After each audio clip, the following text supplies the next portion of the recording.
Sir ಅಂದರೆ ನಮ್ಮ ರಾಜ್ಯದ ಪ್ರಮುಖ ವಕೀಲರ ನೀವು ತುಂಬ ದೊಡ್ಡ ದೊಡ್ಡ ಕೇಸ್ನೆಲ್ಲ ಹ್ಯಾಂಡಲ್ ಮಾಡಿದ್ದೀರ.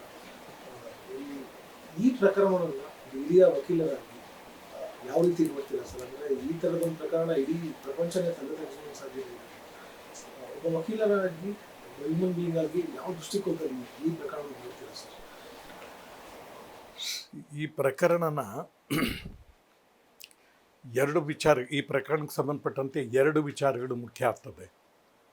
ಮೊದಲನೇದು, ಇಷ್ಟೊತ್ತಿಗಾಗಲೇ ಈ ಗಳಿಗೆಗಾಗಲೇ ಯಾವ ರೀತಿ ಇದನ್ನು ನೋಡಬೇಕಾಗಿತ್ತು ಅನ್ನುವಾಗ ಏನಾಗುತ್ತೆ, ನಾವು ಇನ್ವೆಸ್ಟಿಗೇಷನ್ಗೆ ಸಂಬಂಧಪಟ್ಟಂತೆ ಮಾತಾಡಬೇಕಾಗಿ ಬರ್ತದೆ, ಅಲ್ಲದೆ ಇನ್ವೆಸ್ಟಿಗೇಷನ್ಗೆ ನಾವು ಹತ್ತಿರವಾಗಬೇಕಾಗಿ ಬರ್ತದೆ. ಇಲ್ಲಿ ಇನ್ವೆಸ್ಟಿಗೇಷನ್ ಪ್ರಾರಂಭ ಆದ ದಿನದಿಂದ ಒಂದು ವಿಚಿತ್ರವಾದಂಥ ಪರಿಸ್ಥಿತಿ ಏರ್ಪಟ್ಟಿದೆ. ತನಿಖಾಧಿಕಾರಿ ತನಿಖೆನ ನೇರವಾಗಿ ಮಾಡುವಂಥ ಸಂದರ್ಭದಲ್ಲಿ ಆತ ಹೆಚ್ಚು ಕಾನ್ಸಂಟ್ರೇಟ್ ಮಾಡೋದು ಆರೋಪಿ ವಿರುದ್ಧ ಏನೇನೆಲ್ಲ ಸಂಗ್ರಹಿಸಬೇಕಾಗ್ತದೆ ಅದರ ಬಗ್ಗೆ ಯೋಚನೆ ಮಾಡುವಂಥದ್ದು, ಮತ್ತು ಅದನ್ನು ಅನರ್ಥ ಮಾಡೋದನ್ನ ಕಡೆನೇ ಅಥವಾ ಆ ಬಾಬತ್ತೆ ಹೆಚ್ಚು ಗಮನ ಹರಿಸುವಂಥದ್ದೆಲ್ಲ ಆಗ್ತದೆ. ಇದುವರೆಗೆ ಯಾವುದೇ ಕೇಸ್ನಲ್ಲಿ ಈ ನಮೂನೆಯ ಈ ರೀತಿಯ ಕೇಸ್ನಲ್ಲಿ, ಅಂದರೆ ಅದು ಅತ್ಯಾಚಾರ ಮತ್ತು ಲೈಂಗಿಕ ದೌರ್ಜನ್ಯ ಇದಕ್ಕೆಲ್ಲಕ್ಕೆ ಸಂಬಂಧಪಟ್ಟದ್ದು, ಸ್ಟಾಕಿಂಗ್ ಇರ್ಬೋದು, outraging the modesty of a woman ಇರ್ಬೋದು, committing rape on a woman ಇರ್ಬೋದು, ಈ ಥರ ಯಾವುದೇ ಇದ್ದು ಅದು ಬೇರೆ ಬೇರೆ ಬೇರೆ ಸ್ತರದಲ್ಲಿ ಕಾನೂನಿನ ರಚನೆಯಲ್ಲಿ ಬೇರೆ ಬೇರೆ ಅಫೆನ್ಸಸ್ಗಳಾಗ್ತದೆ. ಇದುವರೆಗೆ ನಾನು ಕಂಡಿರುವಂತೆ 354A, 354B, 354D ಮತ್ತು ಈ ನಮ್ಮ ಇದು ಮಾಹಿತಿ ತಂತ್ರಜ್ಞಾನದ ಸಮಿತಿ ಇದೆಯಲ್ಲ, ದಟ್ ಈಸ್ ಎಕ್ಸಲೆಂಟ್, ಸಂಬಂಧಪಟ್ಟಂತೆ ಕಾನೂನುಗಳು ಬರುವವರೆಗೆ, ಇದು 2000ದಲ್ಲಿ ಬಂದಂಥದ್ದು ಈ ಕಾನೂನು. ಒಂದನ್ನು ತುಂಬ ಲೆಕ್ಕಾಚಾರವನ್ನು ನೀವು ಗಮನಿಸ್ಕೊಳ್ಳಿ. 2000 ಇಸ್ವಿನಲ್ಲಿ ಮಾಹಿತಿ ತಂತ್ರಜ್ಞಾನ ಸಂಹಿತೆ ಬಂತು. ಅನಂತರ 1983ರಲ್ಲಿ ಸೆಕ್ಷನ್ 228A ಇಂಡಿಯನ್ ಪೀನಲ್ ಕೋಡ್ಗೆ ಸೇರ್ಪಡೆ ಆಯಿತು. ಅಲ್ಲಿನವರೆಗೆ ಈ ಸ್ಥಿತಿ ಏನಾಗಿತ್ತು? ಅಲ್ಲಿನವರೆಗೆ ಯಾವುದೇ ಕ್ರೈಮನ್ನು ನೀವು 376ಗೆ ಅಂದರೆ ಅತ್ಯಾಚಾರಕ್ಕೆ ಏನಾದರೂ ರಿಜಿಸ್ಟ್ರ್ ಮಾಡಿದ್ರೆ, ಆ ಅತ್ಯಾಚಾರಕ್ಕೆ ಸಂಬಂಧಪಟ್ಟಂಥ ಅಂದರೆ ವಿಕ್ಟಿಮ್ಮು ಸಂತ್ರಸ್ತೆಯ ಹೆಸರನ್ನು ಬಹಿರಂಗಗೊಳಿಸಬಾರದು ಅನ್ನೋದು ಆಯಿತು. ಅದು ಆಗಿದ್ದು 1983ರಲ್ಲಿ.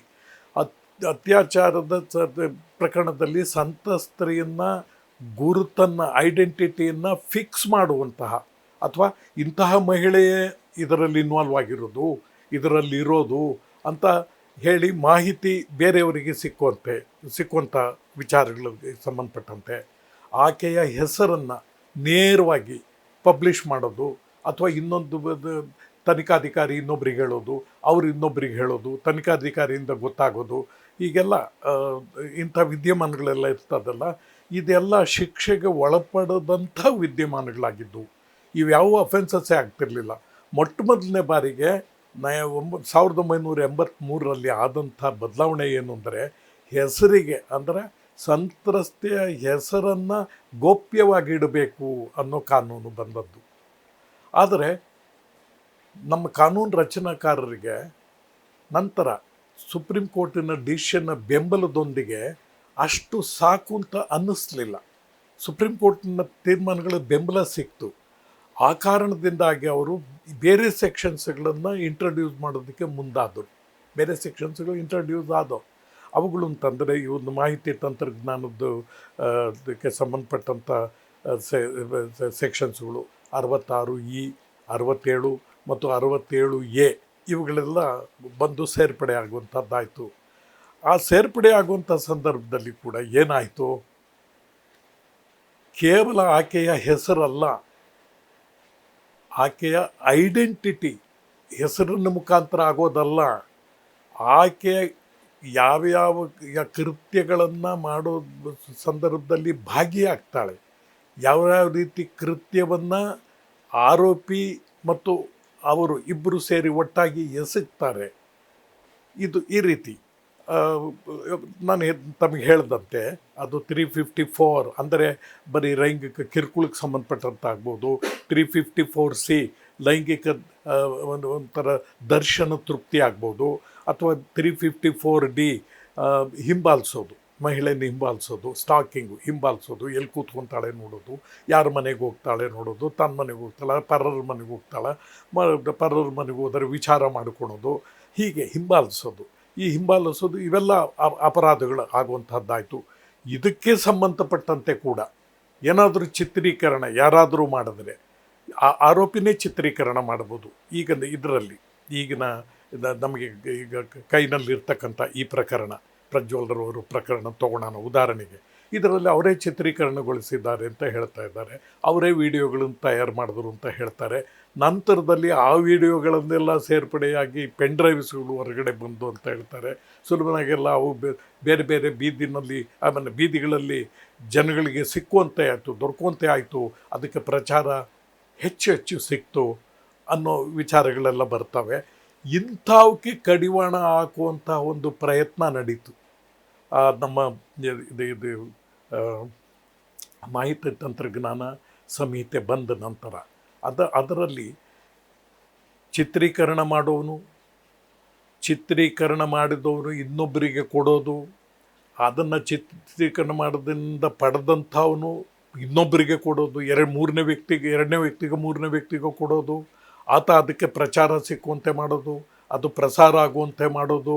ಅದಕ್ಕೆ ಆನಂತರ ಈ ಮಹಿಳೆ ಯಾರು ಸಂತ್ರಸ್ತೆ ಇರ್ತಾಳೆ ಆಕೆಯ ಗುರುತು ಮತ್ತು ಪರಿಚಯ ಸಾಮಾಜಿಕವಾಗಿ ವ್ಯಾಪಕವಾಗಿ ಹರಡೋದಕ್ಕೆ ಕಾರಣೀಭೂತರಾಗೋದು, ಇಂಥದ್ದಕ್ಕೆಲ್ಲ ಕಡಿವಾಣ ಹಾಕ್ತು ಆ ಈ ಕಾನೂನುಗಳು ಹೇಳ್ತವೆ. ಅಂಥದ್ದು ಕೂಡದು, ಯಾವ ಕಾರಣಕ್ಕೂ ಅದನ್ನು ಮಾಡೋಂತೆ ಇಲ್ಲ. ಮಾಡಿದ್ರೆ ಇಂತಿಂಥ ಸೆಕ್ಷನ್ ಪ್ರಕಾರ ಈ ಮಟ್ಟಿಗೆ ಮಾಡಿದ್ರೆ ಇಂಥ ಸೆಕ್ಷನ್ ಪ್ರಕಾರ ಅಪರಾಧ ಆಗ್ತದೆ. ಅದನ್ನು ಮೀರಿ ಇನ್ನೊಂದು ಅವರು ನಡತೆ ಏರ್ಪಡಿಸ್ಕೊಂಡ್ರೆ ಅದಕ್ಕೆ ಇಂಥ ಶಿಕ್ಷೆ ಆಗುತ್ತೆ, ಅದನ್ನು ಮೀರಿ ಮುಂದುವರೆದ್ರೆ ಇಂಥದ್ದೇ ಶಿಕ್ಷೆ ಆಗುತ್ತೆ ಅಂತ ಹೇಳಿಬಿಟ್ಟು ಅವರವರ ಆ್ಯಕ್ಟಿವಿಟೀಸ್ಗಳ ವ್ಯಾಪ್ತಿಗೆ ಅನುಗುಣವಾಗಿ, ಅದರ ತೀವ್ರತೆಗೆ ಅನುಗುಣವಾಗಿ, ಅದರ ಪರಿಣಾಮದ ಅನುಗುಣವಾಗಿ ಅಫೆನ್ಸಸ್ಸನ್ನು ಬೇರೆ ಬೇರೆ ಮಾಡ್ತಾ ಹೋದರು. ಇವು 3 ವರ್ಷದಿಂದ 5 ವರ್ಷವರೆಗೆ ಶಿಕ್ಷೆ ಕೊಡುವಂಥ ಇದೆ. ಆ ಸಂದರ್ಭದಲ್ಲಿ ಇನ್ನೊಂದು ಬಹಳ ಆಸಕ್ತಿದಾಯಕವಾದಂಥ ಪ್ರಶ್ನೆ ಉದ್ಭವಿಸ್ತು. ಪ್ರಶ್ನೆನೇ ಎತ್ತಿದ್ರು. ಅದೇನೆಂದರೆ, ಈ ಕೃತ್ಯದಲ್ಲಿ ಕಾನೂನಿಗೆ ವಿರುದ್ಧವಾದಂಥ ಕೃತ್ಯ, ಅಕೃತ್ಯ, ಕಾನೂನು ಬಾಹಿರ ಕೃತ್ಯ, ಇದರಲ್ಲಿ ಭಾಗಿಯಾಗತಕ್ಕಂಥ ವ್ಯಕ್ತಿಗಳ ಒಪ್ಪಿಗೆ ಇದೆಲ್ಲಕ್ಕೂ ಇದ್ದರೆ ಏನಾಗಬೇಕು? ಅವರು ಒಪ್ಪಿದ್ದರಿಂದ ಆಗಬಹುದಲ್ಲ. ಈ ಒಪ್ಪಿದಾಗ ಇದೆಲ್ಲಕ್ಕೂ ಅವಕಾಶ ಆಗೋದಕ್ಕೆ ಒಂದು ಹಂತದವರೆಗೆ ಕಾನೂನಿನಲ್ಲಿ ಸಮ್ಮತಿ ಇತ್ತು. ಕಾನೂನು ಹೌದು ಅಂತಿತ್ತು, ಕಾನೂನು ನೀವೇರ್ಪಡಿಸ್ಕೊಳ್ಳಿ ಅಂತಿತ್ತು. ನೀವು ಬೆಳಕಿಗೆ ಬರಬೇಕಾದರೆ, ನೀವೇ ಬಯಲಾಗಬೇಕಾದರೆ ಯಾರೇನು ತಡೆಗಟ್ಟೋದಿಲ್ಲ, ನೀವು ಮಾಡ್ಕೊಳ್ಳಿ ಅನ್ನೋ ರೀತಿ ಇತ್ತು. ಆಗ ಅದನ್ನು ಪ್ಲಗ್ ಮಾಡಬೇಕಾಗಿ ಬಂತು. ಕಾನೂನಿನಲ್ಲಿ ಇರಲಿಲ್ಲ, ಅದನ್ನು ಪ್ಲಗ್ ಮಾಡುವಂಥ ವಿಚಾರ ಇರಲಿಲ್ಲ. ಆಗ ಇದರಲ್ಲಿ ಏನು ಒಂದು ಸುಪ್ರೀಂ ಕೋರ್ಟ್ನ ಒಂದು ತೀರ್ಪು, ಅಂದರೆ ರಾಜಗೋಪಾಲ್ ವರ್ಸಸ್ ತಮಿಳ್ನಾಡು, ಆ ತೀರ್ಪಿನಲ್ಲಿ ಸುಪ್ರೀಂ ಕೋರ್ಟು ಬಹಳ ಗಟ್ಟಿಯಾಗಿ ಹೇಳ್ತು, ಗಟ್ಟಿ ಧ್ವನಿನಲ್ಲಿ ಹೇಳ್ತು, ಇದನ್ನು ನಾವು ಸಹಿಸೋದಿಲ್ಲ, ಕಾನೂನಿನಲ್ಲಿ ಇರ್ತಕ್ಕಂಥ ದೌರ್ಬಲ್ಯ, ಇದನ್ನು ಈ ನ್ಯೂನತೆಯನ್ನು ಸರಿಪಡಿಸಬೇಕು ಅಂತ ಹೇಳಿ ಅಕೃತ್ಯದಲ್ಲಿ ಭಾಗವಹಿಸ್ತಕ್ಕಂಥವರು ಅನುಮತಿ ಕೊಟ್ಟಿದ್ದರೂ ಕೂಡ, ಅವರ ಅಪ್ಪಣೆ ಇದ್ದರೂ ಕೂಡ, ಅವ್ರ ಪರ್ಮಿಷನ್ ಇದ್ದರೂ ಕೂಡ ಇದನ್ನು ಪ್ರಚಾರ ಮಾಡುವಂತೆ ಇಲ್ಲ. ಈ ದೃಶ್ಯಗಳು ಬೇರೆಯವರಿಗೆ ಸಿಗುವಂತೆ, ಲಭ್ಯವಾಗುವಂತೆ ಮಾಡಬಾರ್ದು. ಫೋಟೋಗಳು ಬೇರೆಯವರಿಗೆ ಸಿಕ್ಕಬಾರ್ದು. ಈ ಮಾಡ್ತಕ್ಕಂಥ ವರದಿ ಮಾತಿನ ರೂಪದಲ್ಲಿ ಸಿಕ್ಕಬಾರ್ದು, ಇನ್ನೂ ಯಾರೊಬ್ಬರಿಗೂ ಸಿಕ್ಕಬಾರ್ದು ಅಷ್ಟರ ಮಟ್ಟಿಗೆ, ಅಷ್ಟೊಂದು ತೀವ್ರತೆಯಿಂದ ಸುಪ್ರೀಂ ಕೋರ್ಟು ಇದಕ್ಕೆ ಕಡಿವಾಣ ಹಾಕೋದಕ್ಕೆ ಮನಸ್ಸು ಮಾಡ್ತು. ಅತ್ಲಿಂದ ನಿಮಗೆ ಗೊತ್ತಿರಬೇಕು, ಕಾನೂನಿನ ರಚನಾಕಾರರು ಮಾಡ್ತಕ್ಕಂಥ ಕಾನೂನುಗಳೇ ಕಾನೂನುಗಳಲ್ಲ. ನಮಗೆ ಸುಪ್ರೀಂ ಕೋರ್ಟು ಕೂಡ ಕಾನೂನನ್ನು, ಸುಪ್ರೀಂ ಕೋರ್ಟ್ ಜಡ್ಜ್ಮೆಂಟು ಕೂಡ ಒಂದು ಕಾನೂನಾಗಿ ನಮಗೆ ಲಭ್ಯ ಆಗೋದಕ್ಕೆ ಸಾಧ್ಯ. ಒಂದು ಕಾನೂನು ಅಂದರೆ ಲೆಜಿಸ್ಲೇಟರ್ಸು ಮಾಡಿದಂಥ ಒಂದು ಕಾನೂನು ಎಷ್ಟು ಪರಿಣಾಮಕಾರಿಯಾಗಿ ಕೆಲಸ ಮಾಡೋದಕ್ಕೆ ಸಾಧ್ಯ ಅಥವಾ ನಾವು ಬಳಸ್ಕೊಳಕ್ಕೆ ಸಾಧ್ಯ, ಅಂತೆ ಪರಿಣಾಮಕಾರಿಯಾಗಿ ಅಷ್ಟೇ ಚೆನ್ನಾಗಿ ನಾವು ಒಂದು ಸುಪ್ರೀಂ ಕೋರ್ಟಿನ ಜಡ್ಜ್ಮೆಂಟನ್ನು ಕೂಡ ಬಳಸ್ಕೋದು. ಅದನ್ನು ಜಡ್ಜ್ ಮೇಡ್ ಲಾಸ್ ಅಂತಾರೆ. ಇವುಗಳೆಲ್ಲ loss made by legislators, parliamentarians. Those are all judges which are made, loss which are made by judges ಅಂತ. ಹೈಕೋರ್ಟು ಮತ್ತು ಸುಪ್ರೀಂ ಕೋರ್ಟು ಮಾಡುವಂತಹ ತೀರ್ಪುಗಳು ಕೂಡ ಕಾನೂನು ರೂಪದಲ್ಲಿ ಸಮಾಜದಲ್ಲಿ ಕೆಲಸ ಮಾಡ್ತಿರ್ತವೆ. ಇದೆಲ್ಲ ಇಂಥದ್ದು ಈ ಮಟ್ಟಕ್ಕೆ ಬಂತು. ನ್ಯೂಸ್ ಫಸ್ಟ್, ನಿರ್ಭೀತಿಯಿಂದ ನಿಮ್ಮ ಪರವಾಗಿ.